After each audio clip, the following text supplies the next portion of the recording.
Hello, hello, hello, and welcome to the College of Creation. My name is Dan. And my name is Michael. And we are Dungeons & Dragons DMs who love to homebrew items, spells, creatures, features, and everything else for D&D.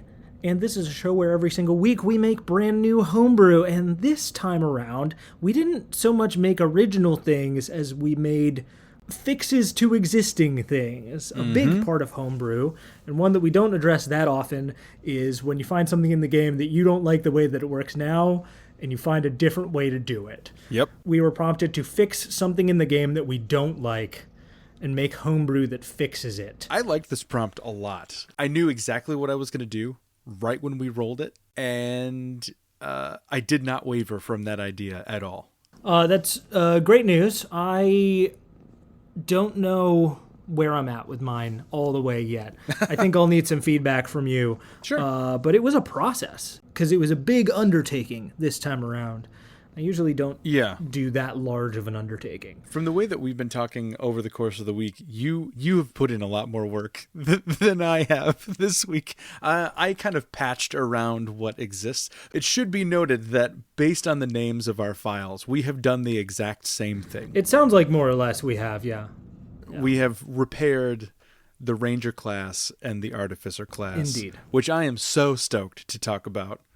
Yeah, it's going to be a great I'm glad time. that we landed in the same area. Yeah. I'm really excited. I know we've talked a little bit about your take on the 2024 Ranger, and I'm excited to see how you adjusted it, because I think it's one of those things where, like, nobody is going to be better at fixing the thing than someone who really loves it deeply and really, like, cares deeply about making sure it feels this way. But also, I know you, and I know that you can be necessarily critical of pieces of the thing if necessary. For sure. You can have a lot of love for the Ranger while also knowing that there are pieces that aren't quite right and that could be better. So I'm sure that when you got around to it, you settled into a good spot there.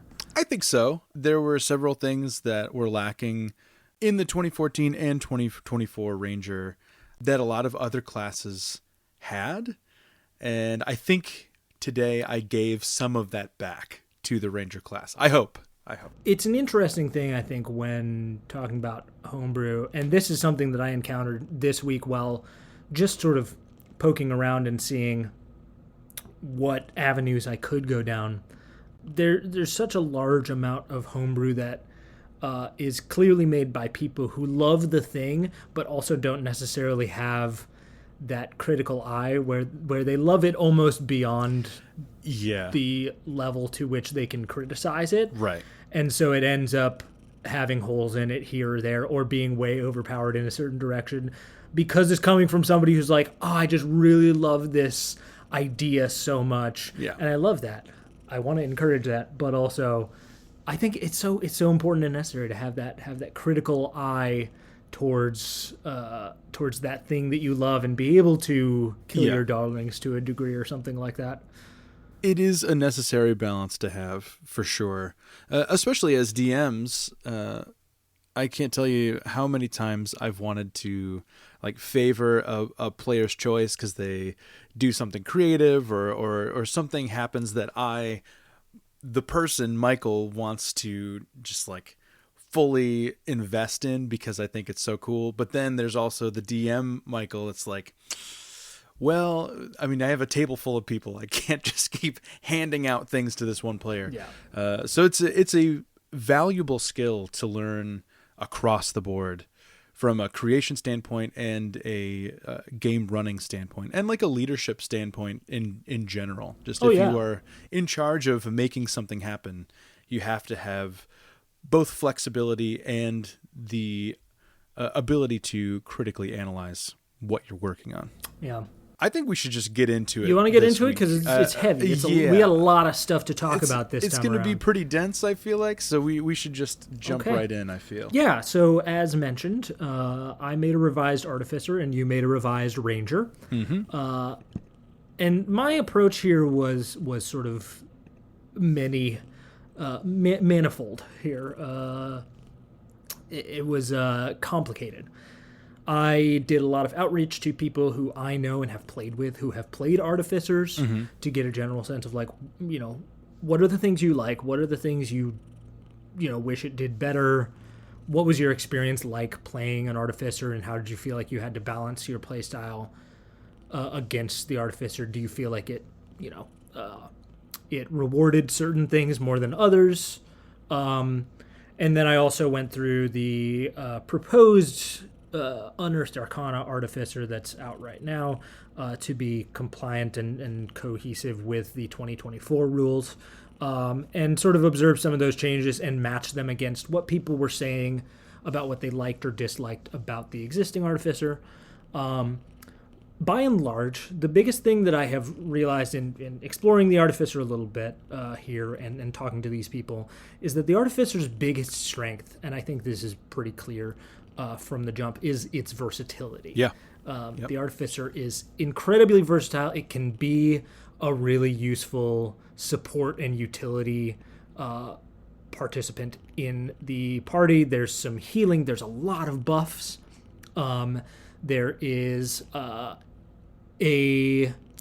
lot of, like, partway to skill monkey stuff. They don't get expertise or anything like that, which I didn't end up going down that route, but that's the kind of thing that it feels like it wants to have more things like skill monkey stuff without having to multi-class into Bard or into Rogue to get there. But it really wants to be a versatile sort of multi-purpose tool for the party. But I think because of that, it ends up being a little bit hard to put a clear identity on it. And I think the other part that I was running into is that balancing the Artificer as a player is very hard and requires a lot of system mastery. I don't know if there is a class in the game that rewards system mastery as much as the Artificer. Maybe the Wizard. I was going to say maybe Wizard or Druid. Yeah, Wizard and Druid are in there. But like something like Barbarian, you don't need system mastery to really succeed as a Barbarian. Yeah, you can start to optimize if you have that level of system mastery. But I think the J curve with Artificer is crazy. Mm-hmm. If you have a great and deep understanding of the game and how different magic item spells and features can synergize, you can make an incredible Artificer. For whichever pillar of the game you want to go for, support, or, I mean, you can have a damage output or a tanky Artificer. It mostly depends on how well do you know the game. Right. And that's cool, but also I've played with a lot of Artificers who don't necessarily want to gain that system mastery as much as they want to play out the fantasy of creating new things. New and unseen magics in the world. And so I do want to capture that sort of thing, but I do want to keep the heart of the Artificer as it is, giving you that versatility and really amping up that versatility and continuing to reward system mastery, because I think that's okay. It's like, I'm not saying it's a bad thing. Oh, for sure. For it to be a class that really works well if you know the game really well. I don't think that's a bad thing at all. No. So I want to continue to reward that, but I also want to keep opening up the options for it to feel like, you can approach it from a sort of easier slope as well, if you want. So all of that is preamble to say I've kept a lot of things and I've changed a lot of things. We're going to get into it. I'm going to go probably pretty quickly through this, but let me know what you think, because mostly we're starting with all of the same stuff. Primary abilities, hit dice, all of that stuff staying the same. You get Thieves' Tools, Tinker's Tools, and one Artisan's Tools of your choice. What you choose will become important later. Start with spellcasting. Spellcasting is more or less the same. It's a half caster. I haven't changed that at all. It's a half caster with cantrips, though, which is the slight adjustment that Artificer already had. So, 2 cantrips. I have adapted part of what existed in the Unearthed Arcana, which is this cantrip switching on a long rest thing, which I think is cool. So whenever you finish a long rest, you can replace one of the cantrips that with another cantrip from the Artificer spell list. Nice. I really liked that, and I wanted to take it one step further. So I added spell versatility as a level 1 feature. When you finish a short rest, you can spend 10 minutes working with your magical tools to replace one spell on your list of prepared spells with another artificer spell for which you have spell slots. Once you've used this feature a number of times equal to your proficiency bonus, you can't use it again until you finish a long rest. So you can switch out your prepared spells on a short rest. I want that versatility for an artificer. I want them to be like, I have the right skill tool for the job. I don't have knock prepared right now. Let's take an hour and I'll do this thing for 10 minutes and I will have knock and then I can get us into that door, right? That's a good limiting feature for something that plagues so many players. So many paladins and druids, they get to the point at the 11th hour of their day and they're like, oh man, dang, 12 hours ago, I really wish I could have prepared this one spell. It's nice to be able to re-prepare some spells, and I think if anybody should be able to do it, an artificer feels for good. For sure. And then I also adjusted what was magical tinkering and what has kind of been shifted in the Unearthed Arcana to a different version of magical tinkering. So in the previous Tasha's Cauldron version of the Artificer, this feature allowed you to create a certain effect on a non-magical object. It was things like minor illusion sort of stuff or light sort of stuff. You were creating sort of sensory things by enchanting a small item.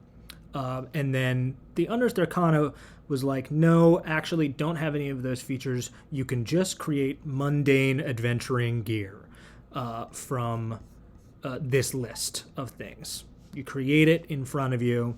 And I kind of don't like either one of those all the way. I feel like the idea of creating adventuring gear is really cool for an artificer. Again, it's that like Boy Scout always prepared sort of thing.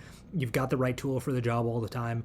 But also it should feel kind of magical. It should feel kind of special. If that's your primary rock beyond spellcasting at level 1, it's not that exciting to just be able to create a rope. So I've adjusted it. This is called magical crafting. As a magical action, while holding your Tinker's tools, you can create one piece of non-magical adventuring gear with a maximum gold cost of twice your artificer level in an unoccupied space within 5 feet of you. So there's anything tagged as adventuring gear in the system. And it's a pretty low level of stuff at level 1. It's simple adventuring gear. You can only have it be worth 2 gold max. Right. But you kind of gain access to creating more and bigger and more useful things as you go on. Alternatively, you can use another tool set with which you have proficiency when using this feature. If you do so, choose the tool set from the list at the end of this section and touch one corresponding non-magical object and apply the effect based on the tool you used. A created item or enhancement lasts indefinitely, or until you use an action while touching the object to dispel it. You may have a total number of crafted and enhanced items up to your intelligence modifier at any time. If you scroll all the way down, there's this big list. Depending on the tools that you use, there are certain items that you can enhance. For example, if you have the alchemist supplies or the brewer's supplies, you can enhance either a flask or a water skin. And the effect that is created by this is this sort of like minor on the edge of magical effect, right? This container produces an endless supply of any non-magical liquid that is inside of it when you apply this enhancement. If there's no liquid currently in the container, it produces plain water. Love that. So that's just, it's a minor magical item. All of these are pretty minor magical effects, and there's a little crossover with some of the tools that are pretty close that just allow you to add a little additional effect to a thing that's not a full-on magic item effect. But I didn't want to take away the option to just create mundane gear if you need gear. You should also be able to do that. Yeah, I've just been skimming through this list, and a lot of these are great. It also notably, none of them feel at a glance any more or less potent or powerful than the others. They feel very balanced across the board. I like these a lot. Yeah, and they're a lot utility. Yeah. There's a couple of things that are definitively would be useful combat-wise, but most of them are pretty utility-based and pretty limited in actual usage. But I also like the idea that it kind of pushes you towards specializing as an artificer, right? It pushes you towards, you are a carpenter, or you are a leather worker, or you are a smith, right? Which we all like to do when we come up with artificer stuff. And having a thing that's like, this is a thing that only I can do because I'm an artificer and I have these tools. Right. Because they've expanded crafting rules for tool sets in the 2024 rules, you can actually make stuff now, and you can actually do stuff with the tools other than crafting items as well. And there's robust rules for those things. So giving the artificer just a little additional thing to do with those tools, Yep. I think is great. A notch past everybody else. Just a little bit. Really nice. Really nice. At level 2, you get the Magic Item Creator feature, which is nearly identical to the Infusions / Replicate Magic Item, which is how they've adjusted it in the Unearthed Arcana. In the Unearthed Arcana, all you can do is replicate magic items from a given list. There's no, extra like returning weapon, repeating shot, those like unique things that weren't a spell effect and also weren't a magic item effect. They've cut that down. Some of them have been turned into spells, and some of them have just been looped into other magic item effects. I've sort of hedged here, and this is where I really want to focus on how I would run this as a DM, because you can learn in this feature schematics to craft magical items. When you gain this feature, you choose 3 common magic items for which you know the schematics. The rarity of items you can craft increases as you gain artificer levels, and you learn new schematics at levels 6, 10, and 14, but you may also find or develop new schematics as you adventure. There it is. There, I love that. You can spend, yes, so you can spend cumulative time and money, as shown in the table below, developing and experimenting with your methods in order to add schematics, kind of to a big ledger of schematics that you can know, right? If you have like written plans for an item, or if you have an example of the item to study, you have the time and gold cost. So if you actually have like some creator that gave you a book, you have that time and you have that cost because you have to spend less time experimenting.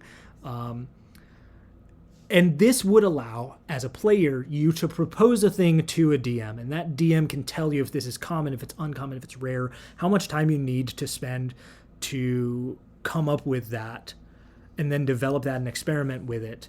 I didn't attach any crafting rules or anything like that because I don't think that that's the necessary part. I want it to feel more like a wizard where you're accumulating a number of things that you can do. And I don't want there to be a hard top limit. Now, there is a limit on how many items you can craft at any given time. So we're keeping that from the infusion and things. So when you finish your long rest, you can create 1 or 2 different magic items if you have a set of tools with which you are proficient in hand, and each item is based on one of the plans that you know for this feature. If the created item requires attunement, you or a chosen creature can attune to it instantly. There's some other stuff around that, but that is all pretty much identical to how it was. The duration is also identical to how it was. It's a normal magic item functionally, but it's not permanent. So if you die or if you remove the enchantment, it's a normal thing or it disappears. And that's the biggest change there, is that I changed there's no cap on how many things you can know, and there's a functional mechanic by which you can learn more. Before the Artificer was introduced, the Wizard was the only intelligence-based class, and the Artificer came along, and it just felt so disjointed. All the wisdom-based classes kind of like have the same general vibe, that they rely on the same types of functionalities to operate, and it always felt so strange. The Artificer felt so separated from the Wizard, and this is perfect. This is a great way to add substance to an Artificer, a great way to add weight to the decisions that your Artificer makes. It's not just the throwaway, like, oh, you're just like magically making things with your tools and an item appears in front of you. Like, that just felt so cheap, right? This allows a player time to invest into something that they either like, that's in the book already, but also gives them and their DM a lot of room to create things that might not exist. This is a perfect way to introduce homebrewed items that may not be perfected yet, like artificers that are trying to make their own items that are just not perfectly balanced, and they spend time over the course of a game fine-tuning things. Just really nice. I like this a whole lot. I appreciate that. Yeah, I think one of the things that I heard, from the folks that I talked to who've played it is that idea of creating new things is a really core thing and a really big draw to the class for them. They want to make things up. They want to, develop new ideas for things. And that's why, for me, cutting it down to just replicating existing magic items felt... I understand why it simplifies it, and I think it does make it more approachable, and that's why I didn't want to take away that option, but I also want to create a framework by which folks who do want to, delve in and not just replicate something, but also think of new effects and add that creativity can still do so. That's what I really like and want to do. So you get your Artificer subclass at level 3. I haven't addressed the subclasses as of yet, but I feel like if I like this framework and I make a couple of adjustments, I probably will tackle the subclasses and see if I can help out the Alchemist a little bit.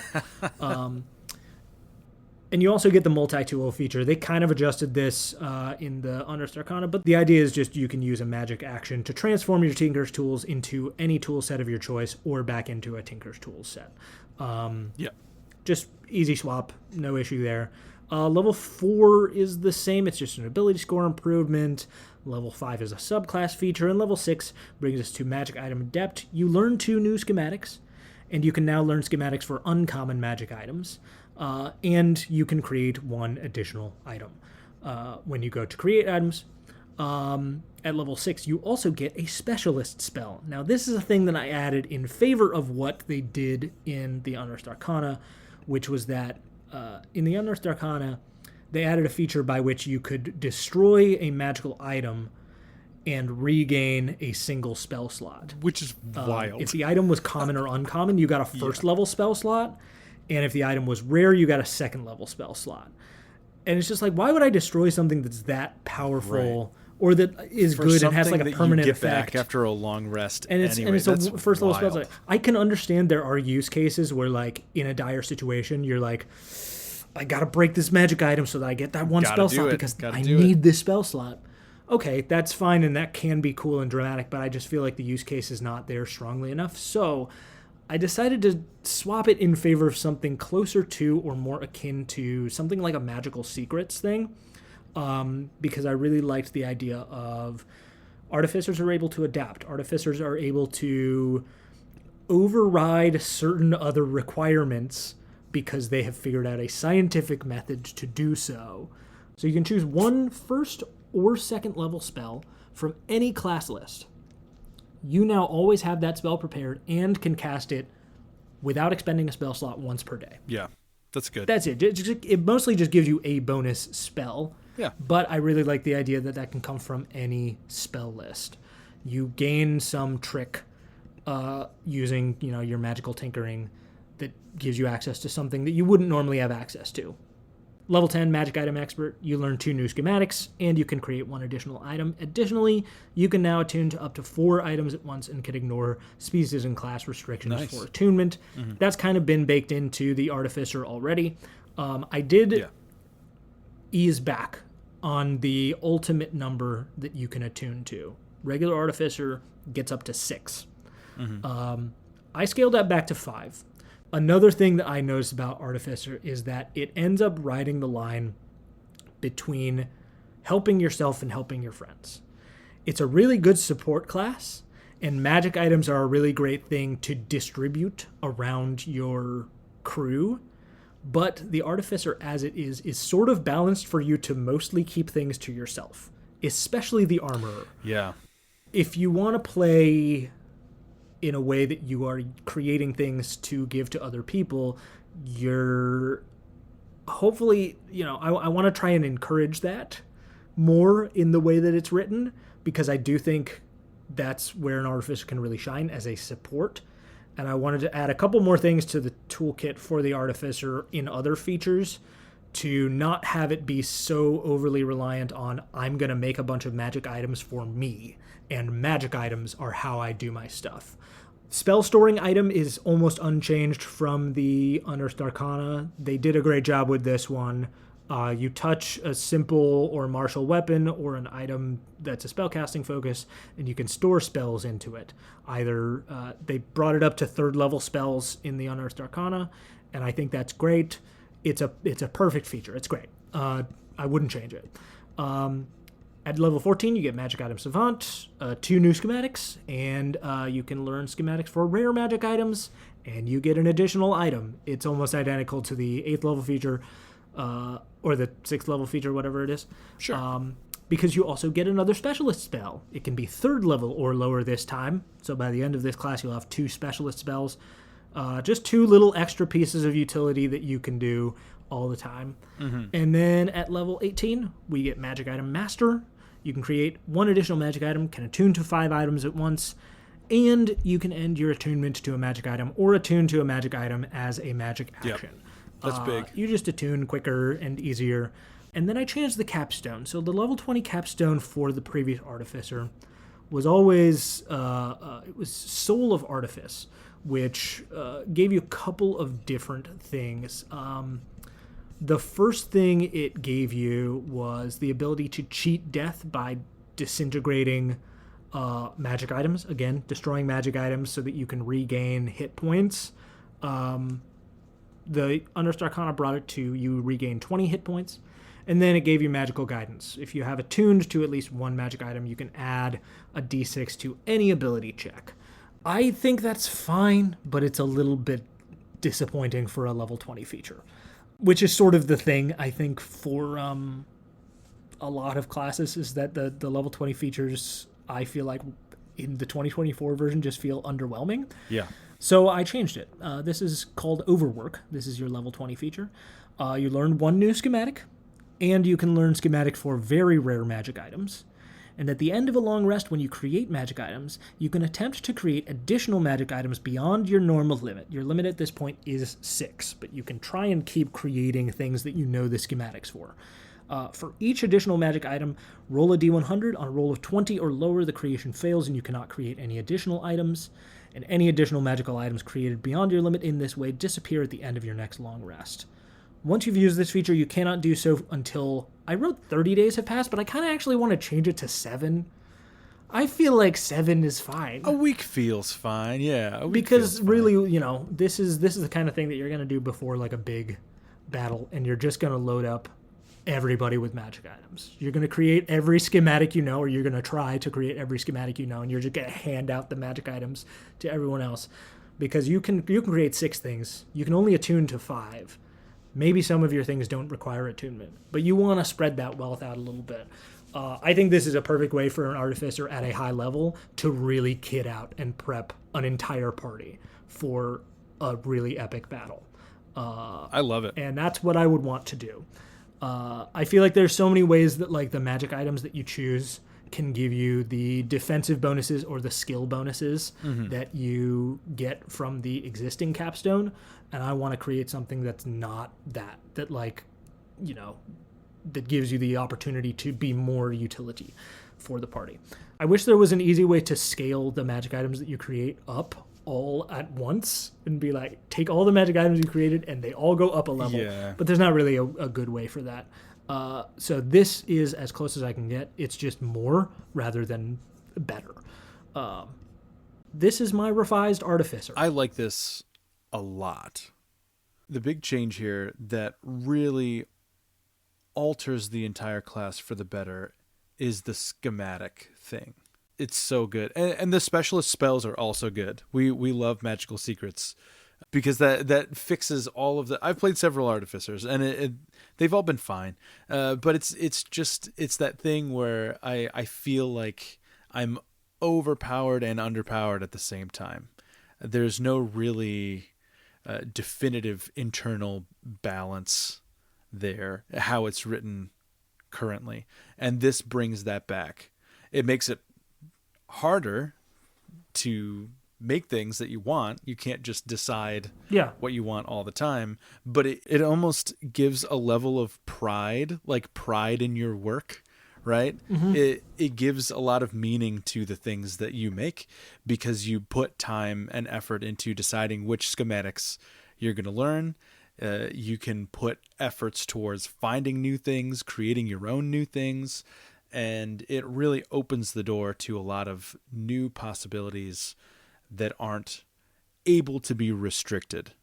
I would implement this at my table right now just to see how it works. Well, we'll see. I do have an artificer at this moment, and we will see if they want to make use of this or not. But with my gigantic spiel done, please tell me about your ranger. Okay, so the ranger class, we've talked at length about my biggest problems with the ranger, keeping in mind that it is my favorite class. The glaring mistake here, and in the 2014 version, is the capstone. The ranger capstone, as it reads right now, is awful. The damage die, the damage value bumps from a D6 to a D10 for your Hunter's Mark spell specifically, and that's it. When you have other classes that gain giant and permanent ability score boosts, the ability to cast crazy spells, I think that is wild. So my goal going into this week was not necessarily to recreate the ranger class from the ground up, but to just fix the capstones specifically. And in doing that, I ended up recreating and recrafting a couple of features for the ranger class. And also kind of a side effect of that was bringing back some of the nature-centric, exploration-based flavor that was lost, transferring from 2020 or 2014 to 2024. Kind of a hot take, I suppose. I tend to prefer the 14 Ranger over the 24 Ranger from a flavor perspective, because I think there's just so much more there to chew on as a character. 2024 Ranger is much more mechanically sound, much more combat oriented. A lot of great features were included. Blind Sight is very cool. Tireless and Roving obviously are going to be great features regardless.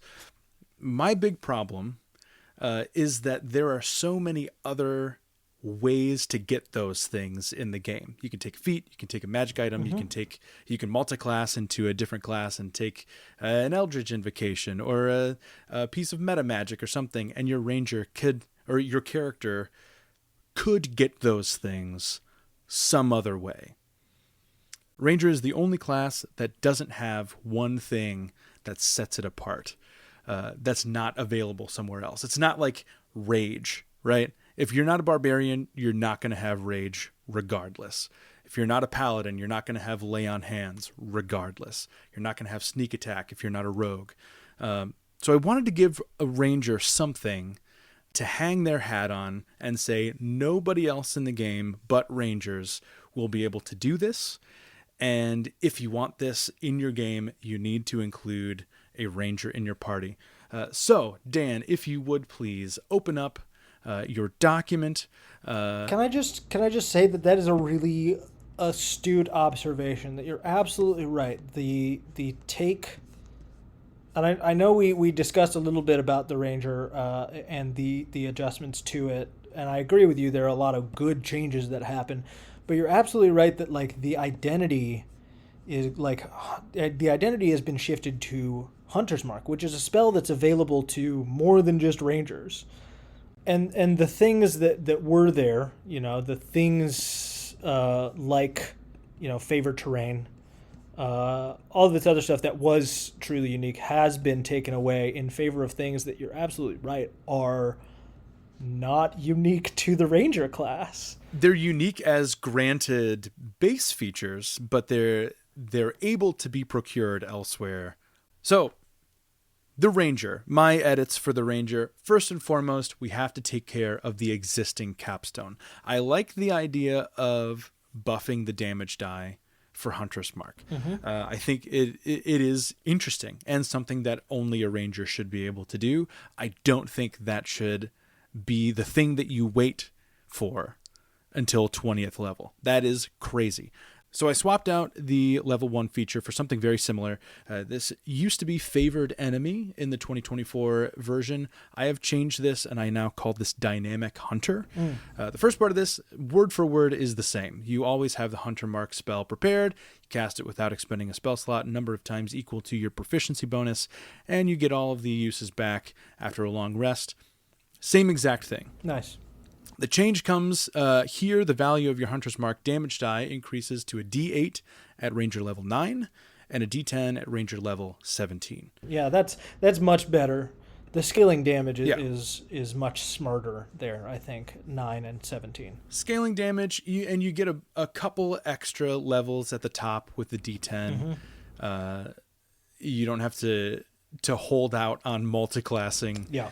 If you want to take a few extra levels in a different class, you can still eventually get to that D10 if you want to. I mean, look, a rogue multi-classed into that gets the D10 on that and has advantage on all attack rolls against a creature that is currently marked by Hunter's Mark. That's pretty big. cool. That's a good little sneak attack plus the Hunter's Mark plus the... Yeah. Take three levels in rogue. That's all you need with a D10 on a Hunter's Mark. So here is the big shift. I started by thinking of what the capstone would be, and I was reading a lot of different opinions about Rangers, a lot of them negative, and surprise, shocker. The thing that I saw a lot of was that the description of a Ranger is like this nature guardian type, right? Whether you're within a city or just outside city walls or deep in the thick of nature, you are the person, you should be, theoretically, the person that can lead your friends through any type of situation because you now are adept at creating a safe passage through wherever you are. Yeah. And there's a very cool, quite robust rule set now in the 2024 Dungeon Master's Guide for bastions. And what bastions are, they are stationary places that you often leave in a base of operations or a hometown of some sort. And I thought, what is the best way to make these portable and have that type of vibe available for your party without having to travel back to your base of operations every couple days to reap these benefits? So I put this at level 5. So level 5, you get your multi-attack, you get an extra attack, but you also get this, and I call this Primal Aegis. Okay. Your primal magic can create safe havens for your adventuring allies. Before taking a long rest, you can take 10 minutes to fortify a space into a temporary bastion. Your Aegis can occupy no more square feet than 5 times your ranger level, and you are alerted mentally if any creature moves into a space within 10 feet of your Aegis, as if pinged by the alarm spell. Any creature that spends an entire long rest within your Aegis gains temporary hit points equal to your ranger level. And your Aegis can also include one special facility, detailed in Chapter 8 of the DMG 2024. At the end of a long rest spent in your Aegis, you gain one available benefit that would normally take 7 days to receive in a typical bastion. Your ranger level must be at or above the required level of a facility for you to include it. Facilities available to you are listed below in the Primal Aegis facilities table. Cool. So you, as a ranger, can make every long rest safer and more beneficial for your party. Great. That is the thing that no other class should be able to do, and rangers, being masters of whatever terrain they're walking through, should be able to at least fortify your site of rest every night. A lot of the bastion facilities don't really apply. They require like libraries and crafting supplies and things like that. So I pared this down to a list of 7 that you can choose from. They come online at level 5, 2 of them at level 5, 2 at 9, 2 at 13, and 1 at 17 as options you can choose from. And I listed them on the second page here. Your options, you can choose between a garden, a sanctuary, a greenhouse, a laboratory, an observatory, a reliquary, and a sanctum. If you go into the DMG and you look up the Bastion chapter, it's chapter 8 if you're interested. These are all actual options that you can choose for bastions, and I just kind of picked the parts of those that would be able to be procured through primal magic over the course of 8 hours during a long rest. You can harvest herbs and plants and make healer's kits or poisons. A lot of them give you magical charms that allow you to cast spells once without a spell slot. General support type things. Nothing damage dealing. I guess maybe there are some poisons that could deal some initial damage, but a lot of it is just giving you support for the journey ahead. I hadn't read too much into the Bastion stuff at this point. It's very cool. But I think this is very cool. This really fits well into the idea and the aesthetics of Ranger as Explorer. Can I ask you 2 questions? Yeah. 1, do you think that this should be restricted to the Ranger being in a non-urban environment? Maybe. I also had a thought about bringing back favored terrain and making this available anywhere, but you can add a facility if you are in your favored terrain. Ooh. But I didn't put that in because I felt like it was a little bit too complex, and it already felt a little bit too wordy. But I am, now that I'm reading this again, I am kind of leaning back towards that, because that gives a little bit more sense to favored terrain. I think a lot of the argument against favored terrain was that it directly affected like your checks and stuff. Like you're only good in one spot. And in this case, nothing would really be tied to favored terrain except for the ability to make these. Right. And maybe at a certain level you wouldn't, or you would be able to choose an additional terrain or something like that, as though you were doing the 2014 version. Because I wonder if, I look at sort of the low-level features of the Ranger as it exists now, right? And spellcasting is good. Getting spellcasting at level 1 is great. Getting the Hunter's Mark at level 1 is great. Weapon Mastery, good. And then at level 2, you get Deft Explorer, which is really just expertise. And expertise in languages. Honestly, I feel like this almost fits into the idea of Deft Explorer more clearly. Yeah. But I do think pulling it down to level 2 would require you to hedge some of the effects a little bit. Yeah. But I wonder if that's maybe the idea to balance it, is like, keep it as like a place of safety and maybe limit it to a favored terrain, and then add favored terrains as you explore and as you gain Ranger levels. Maybe you gain, additional favored terrains at levels 9. I would just say you have a number of favored terrains equal to your proficiency bonus. Maybe. I feel like that scales. Hunter's Mark scales with proficiency bonus, but like, yeah. Again, it's not a feature that's like super unique to Rangers. Yeah, true. Which favored terrain would be. Yeah, I feel like that could be a really interesting way to balance it out. I really like this thing though. But you didn't finish. You got to go to the 20th level feature. We still haven't talked about that. For the capstone, I call this Serene Rest. Originally, I was only going to do a 20th level feature, and it was going to be the Aegis, and it was going to be all of this big thing that you can do at 20th level. I felt that kind of undercut the purpose of what this was trying to do. So in order to give this type of 20th level feature, we push the Aegis down to level 5, and it scales along with the Ranger. And then when you get to level 20, you get Serene Rest. Your primal aegis is completely fortified by the natural forces around you. No spells or creatures other than those designated by you can pass in or out of the area of your aegis, and all creatures within it are immune to all divination magic. When you set up your primal aegis, you can include 2 special facilities instead of 1, and you gain the benefits from both. At 20th level, you as your ranger can ensure a safe resting place 100% of the time, every night. Yeah, I mean, I would even like put, you're immune to divination magic. No spells or creatures other than those designated by you can pass in or out of the area. Maybe even can perceive the area. Right. You want to be able to tuck yourself away into the woods and nobody knows where you are? Great, you're done. I think, though, tying these to the wilderness in some way would be very cool.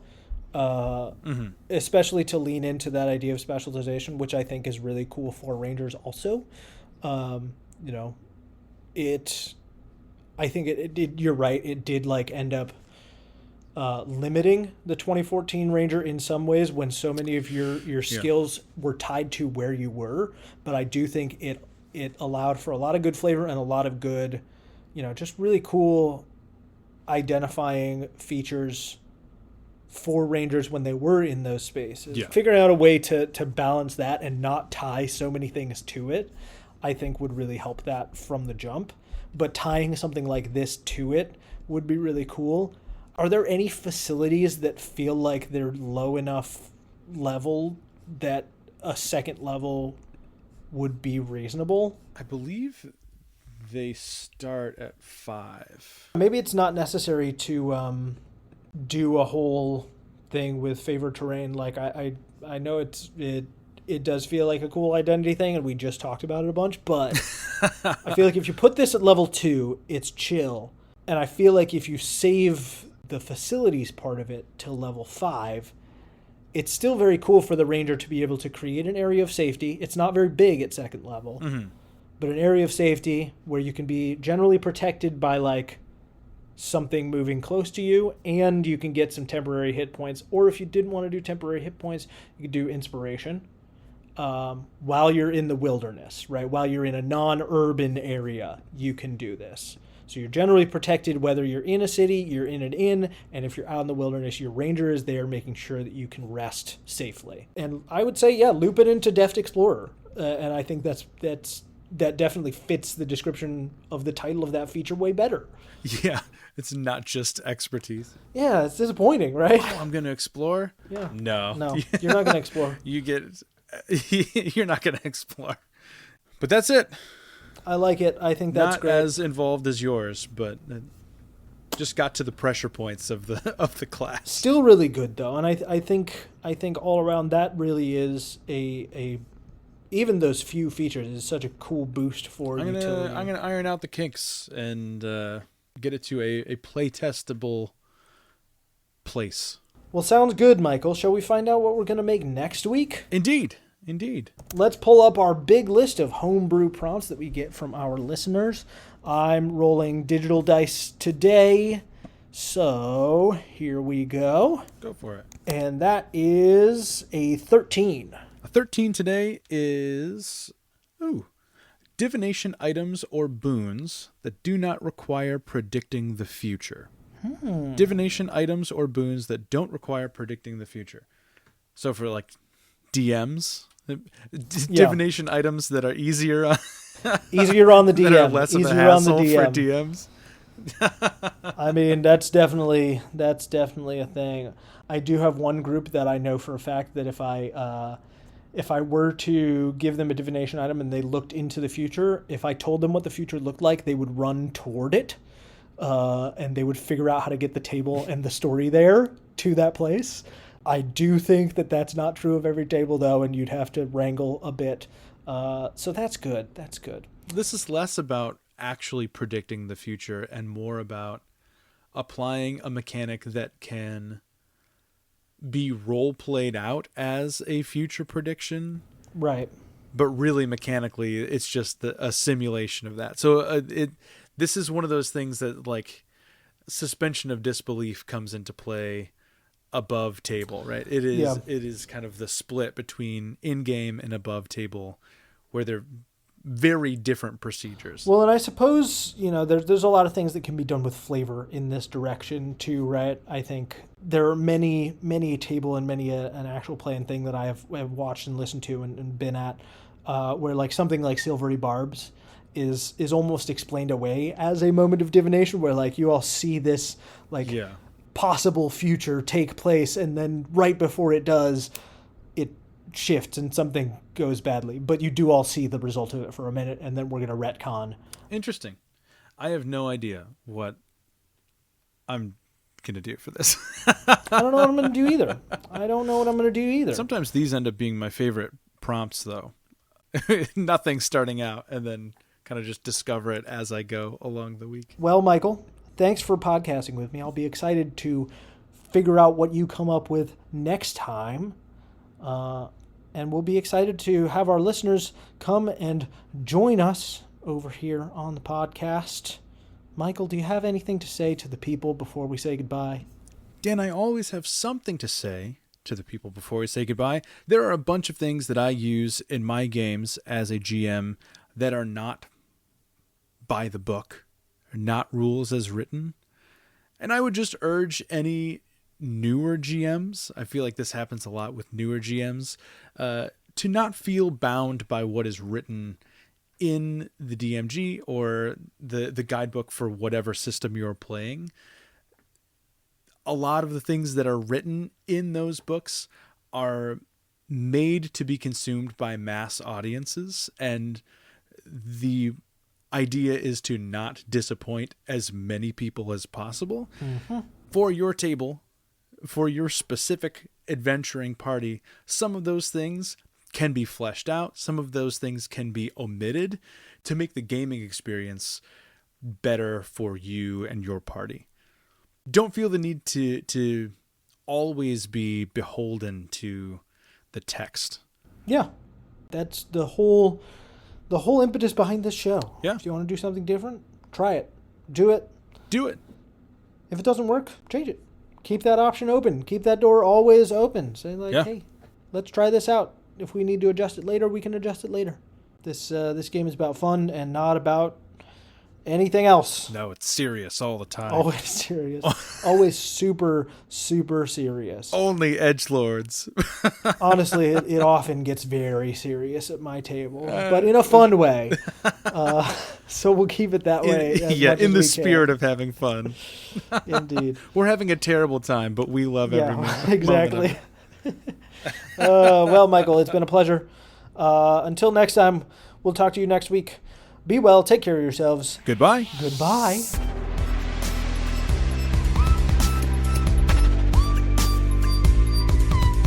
Hey everyone, Michael here. Thanks for listening to this episode of the College of Creation. If you want to see our creations from this episode and all of our past episodes, you can find those for free on our Patreon page. That's patreon.com/College of Creation Pod. If you feel like supporting us further, you can become a patron and access a few bonus recordings, like top 10 lists, D&D related games, and conversations that were cut from full episodes for time. If you have any questions or a homebrew prompt you'd like to see Dan and I tackle on the show, you can send those to collegeofcreationpod@gmail.com. And our intro and outro music is by Fuserwolf. You can check out his content on Bandcamp and Spotify. Again, thank you all so much for listening.